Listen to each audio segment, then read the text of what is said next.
Hello friend, मेरे channel changing और सुप्रिया में आपका स्वागत है। मैं हूँ आपकी दोस्त सुप्रिया। तो फ्रेंड, आज मौसम बहुत अच्छा हो रखा है, धूप भी निकली अच्छे से, बट अभी बारिश का कोई चांसेस मुझे नहीं लग रहे हैं।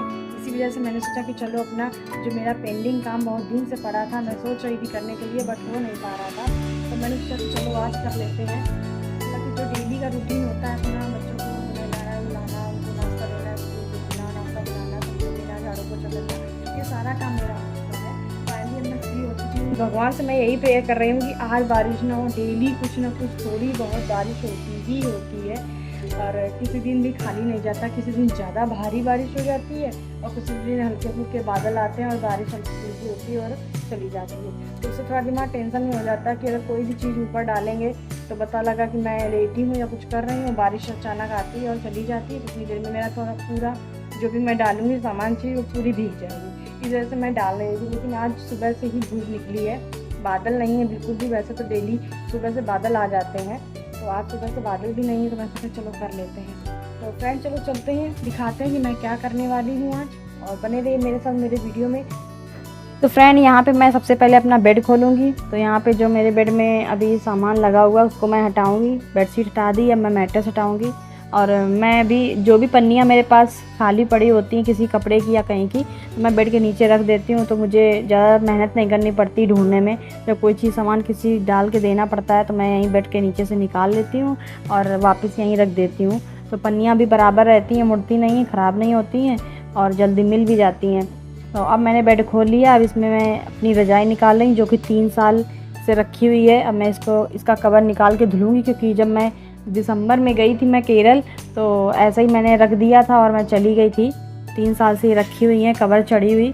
तो मैंने बेड भी आज ही खोला है, तो इसकी कवर निकाल के मैं धुलने के लिए डाल दूँगी। और मेरे पास कवर रखी हुई थी वो भी मैं डाल दूँगी, और रज़ाई को मैं धूप में डालूँगी।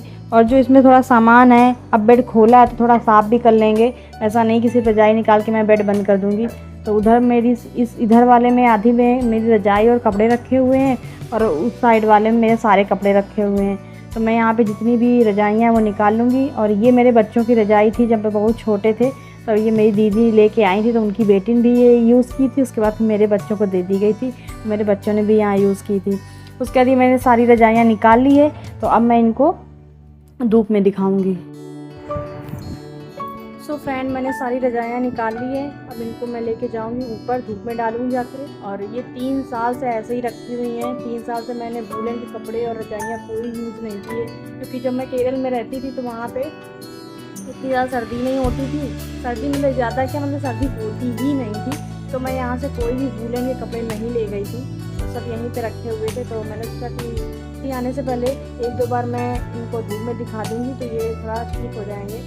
और जो वूलन के कपड़े हैं तो मैं इनको वॉश करके तभी बच्चों को पहनाऊँगी। तो अभी तो मैं रज़ाइयाँ सारी धूप में डाल दूँगी, आज डाल दूँगी और 2-3 दिन बाद फिर डाल दूँगी। तो ऐसे ही मैं कंटिन्यू 4-5 दिन डाल दूँगी, तो ये अच्छे से स्मेल भी चली जाएगी इनकी और अच्छे से सूख भी जाएंगी। तो चलो फ्रेंड, चलते हैं ऊपर और इनको डालते हैं चल के। सो फ्रेंड, अब रज़ाई में लेके ऊपर आ रही हूँ। तो रज़ाई को मैं धूप में डाल दूँगी। धूप में डालने से रज़ाई की स्मेल चली जाती है और रज़ाइयाँ काफ़ी सही भी रहती हैं, क्योंकि जब तुरंत सर्दी होगी और आप तुरंत ओढ़ोगे तो इनमें काफ़ी फंगस भी हो जाती है, क्योंकि काफ़ी टाइम से रखी रहती हैं। 6 मंथ बाद ही कहीं सर्दी आना स्टार्ट होती है। तो 6 मंथ क्या, मेरे तो यहाँ 3 ईयर्स हो गए थे। तो मैंने सोचा कि चलो इनको धूप में दिखा दूँगी, और एक बार दिखा दूँगी, दोबारा 2-3 दिन बाद फिर दिखा दूँगी। तो ऐसे मेरी अच्छे से रज़ाइयाँ भी सूख जाएंगी और इनकी स्मेल भी चली जाएगी। तो मैंने 2 रज़ाई पहले ही डाल दी थी, अब मैं तीसरी रज़ाई अपनी डालने जा रही हूँ ऊपर। और रज़ाई डालने के बाद फिर कल मैं क्या करूँगी, थोड़े से कपड़े निकाल के वो भी डालना शुरू कर दूँगी, जो कि बहुत दिन से नहीं डाले हैं, वो भी स्मेल कर रहे होंगे काफ़ी टाइम के बाद से।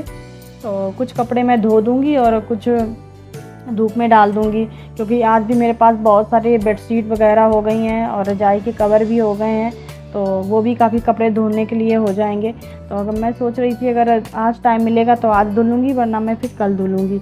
और ये मेरे पास थोड़े से कपड़े पड़े हुए हैं मेरे बच्चों के, और मेरे बेटे के भी हैं इसमें, तो ये मैं भाभी को दे दूँगी। सो फ्रेंड, मैंने अभी एक तरफ का बेड खोला है, तो एक तरफ की रज़ाई मैंने सब ऊपर डाल दी है, ब्लैंकेट वगैरह। और जो कपड़े थे फालतू के वो मैंने सोचा कि चलो एक भाभी है मेरे बगल में, उनको दे दूँगी। वो कपड़े मेरे बेटे के हैं, काफ़ी छोटे हो गए थे, और बहुत सारे कपड़े हो गए मुझे धुलने के लिए, जो कि मैं शाम को धुलूँगी। और अब एक तरफ का बेड मैं कल खोलूँगी जब मैं वो वाले कपड़े सुखा लूँगी अच्छे से आज पूरे टाइम। बस बारिश ना हो, मुझे तो डर लग रहा है बारिश का, क्योंकि बारिश अचानक आती है और उसके बाद फिर मैं आगे काम देखूँगी।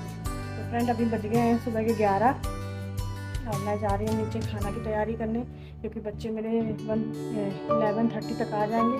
जैसे कि मैंने बताया था कि उसके एग्ज़ाम में स्टार्ट हो गए हैं दोनों के, तो एग्ज़ाम चल रहे हैं तो वो 11:30 तक आ ही जाते हैं, क्योंकि बाई वॉक जाते हैं। बाई वॉक आते हैं, बारिश काफ़ी ज़्यादा हुई थी तो पानी बहुत भरा है, तो ना मैं छोड़ने जाती हूँ ना पापा साइकिल से छोड़ने जाते हैं, और दोनों बाई वॉक जाते हैं। ज़्यादा दूर नहीं है, पास में ही, इसलिए बाई वॉक देख देती हूँ। और बस अब जा रही हूँ, खाना बनाऊँगी और आज तो आलू ख़राब हो गई, कल फिर शुरू करूँगी यही काम। फ्रेंड यहाँ पे मैं ऊपर आई हूँ क्योंकि मैंने भाभी को कॉल की थी, तो वो बोल रही थी कि अभी मैं नहीं आऊँगी क्योंकि मुझे कपड़े देने थे। और थोड़ी देर बाद फिर उनकी कॉल आ गई कि आ जाओ, मैं ऊपर आ रही हूँ कपड़े डालने। तो वो भी ऊपर कपड़े डालने आई, तो मैंने सोचा कि चलो इनको कपड़े दे दूँगी। तो मैं इनको कपड़े देने आई हूँ। थोड़े से मेरे धुले भी थे, तो मैं बता रही हूँ इनको कि थोड़े से गीले हैं जो कि आप फैला लेना, और सारे धुले हुए हैं। तो ये कपड़े थोड़े गीले थे तो मैंने इनको दे दिए कि यहीं पर डाल दो धूप में आप, और सारे सुखा लेना। और उसके बाद मेरे बच्चे भी आ गए थे, तो मुझे यार लेट बहुत ज़्यादा हो गया था, तो मैं जल्दी से यहाँ पे परवल और आलू की सब्ज़ी बना रही हूँ। मेरे बच्चे सब्ज़ी नहीं खाते हैं, बट जैसे चटपटी थोड़ी सी बना दो आलू की तो वो खा लेते, तो मैं इनको परवल निकाल के आलू दे दूँगी। तो यहाँ पे मैंने परवल और प्याज, लहसुन, अदरक, मिर्ची सारी फ्राई कर ली है, और ये मैंने धनिया पिसी हुई और हल्दी दोनों मिक्स करके भिगो दी थी पानी में, और पानी में भिगोने के बाद ये आलू भी कट गई है मेरी। तो अब मैं इसमें डाल दूँगी, डाल के अच्छे से फ्राई कर लूँगी। मुझे ऐसे सब्ज़ी बनाने में बहुत अच्छी लगती है और बहुत ही टेस्टी बनती है, बिल्कुल जैसे आप हलवाई टाइप, जैसे हलवाई लोग जब भी बनाते तो ऐसे ही बनाते, यही मसाला यूज़ करते हैं। और यहाँ पे मेरा मसाला भी अच्छे से भुन चुका है, तो मैंने आलू डाल दी है। अब मैं आलू को 5-10 मिनट के लिए फ्राई करूँगी, उसके बाद पानी डाल के सीटी आने दूँगी। और उसके बाद मेरे बच्चे यहाँ पे खाना वाना खा के ऊपर मैं रेस्ट करने आई थी, तो यहाँ पे मैंने इन लोगों से बोला था कि टीवी नहीं देखना। ये लोग जब से स्कूल से आ जाते पूरा टाइम टीवी देखते, तो मैंने इनको दिया था कुछ बनाने के लिए कि तुम ये बनाओ। तो मेरे बेटे ने ये बनाया और मेरी बेटी ने वो बनाया। तो प्लीज़ कमेंट करके बताना कि मेरी बेटी का अच्छा बना है कि बेटे का अच्छा बना है। सो फ्रेंड, दोपहर में रेस्ट करने के बाद फिर शाम हो गई थी, शाम के बज रहे थे 4, और मैं ऊपर आई थी बच्चों के साथ। तो मैंने सोचा कि चलो ये सामान भी उठा लेते हैं, जो मैंने ब्लैंकेट और रजाई वगैरह ऊपर डाले थे धूप में। तो यहाँ पे मैं बेटे को पकड़ाते जा रही हूँ, और वो नीचे रखता हुआ जा रहा है। अभी तो ये रजाई लेके जा रहा है और ब्लैंकेट नीचे रख के आया है। और मेरे यहाँ देखिए सदाबहार का फूल, ये कितने अच्छे सुंदर लग रहे हैं, खिले हुए हैं। और फिर मैंने यहाँ पे बेड में सारे अपने जो ब्लैंकेट और रजाइयाँ थी सब मैंने लगा दी और बेड बंद कर दिया है। और उसके बाद बच्चों के पढ़ाने का टाइम हो गया था, जो कि इनके चल रहे हैं एग्ज़ाम, तो मैं इनको पढ़ाने बैठाल दी हूँ। तो बेटा ने लर्न किया है, तो मैं उसको अभी सुन रही हूँ उससे, और बेटी को भी यहाँ पढ़ा रही हूँ। बेटी तो मेरी बहुत ज़्यादा परेशान करती है, क्योंकि वो पढ़ती नहीं है, लेकिन उसको बहुत ज़्यादा पढ़ाना पड़ता है खींच के, और उसका मन नहीं लगता है पढ़ने में। लेकिन मुझे किसी तरीके से कोशिश करना पड़ता है कि वो पढ़े और एग्ज़ाम दे के आए। उसके बाद शाम हो गई थी, 6:15 हो गया, चाय वाय पी के फिर बच्चों को लेके गई थी थोड़ा मार्केट, सामान लेना था कुछ मुझे, तो वही सामान लेने गई थी ग्रॉसरी का वगैरह। और सामान लेने के बाद फिर मैंने वहाँ पे बेटे की पेंसिल खो गई थी, तो उसके लिए पेंसिल लेके आई। और पेंसिल लेने के बाद मेरे स्लीपर नए थे, बट वो बहुत ज़्यादा स्लिप कर रहे थे, तो मैं गिरते गिरते कई बार बची हूँ। तो मैं सोचा कि चलो अपने लिए स्लीपर ले लेती हूँ डेली वेयर के लिए। तो यहाँ पे मैं अपने लिए स्लीपर ले।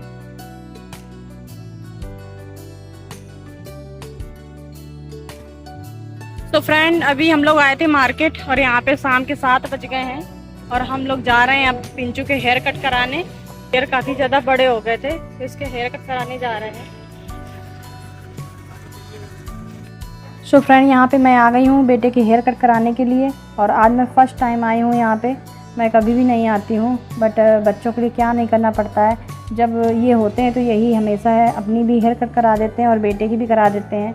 बट अभी ये बाहर है, तो फिर मैंने सोचा कि चलो मैं ही चलती हूँ। ये काफ़ी दिन से बोल रहा था मेरे हेयर कट करा दो, काफ़ी बड़े हो गए हैं, लेकिन मुझे टाइम नहीं मिल रहा था। मैं धूप देख के डर जाती थी, कहीं बारिश होने लगती थी, तो मैं सोचा कि चलो आज चलती हूँ, मैं करा दूँगी जाकर, मुझे थोड़ा सा काम भी है, तो इस वजह से मुझे सो फ्रेंड, यहाँ पे मेरे बेटे के हेयर कट हो चुके हैं, और शाम के बज रहे हैं 7:30, तो मैं जा रही हूँ अपने घर वापस। तो ये था मेरा सुबह से लेकर शाम तक का रूटीन, जो कि मैंने आपके साथ शेयर किया है। अगर मेरा वीडियो आप लोगों को अच्छा लगे तो प्लीज़ लाइक शेयर सब्सक्राइब जरूर करें। कमेंट करके ज़रूर बताएं मेरा वीडियो कैसा लगा।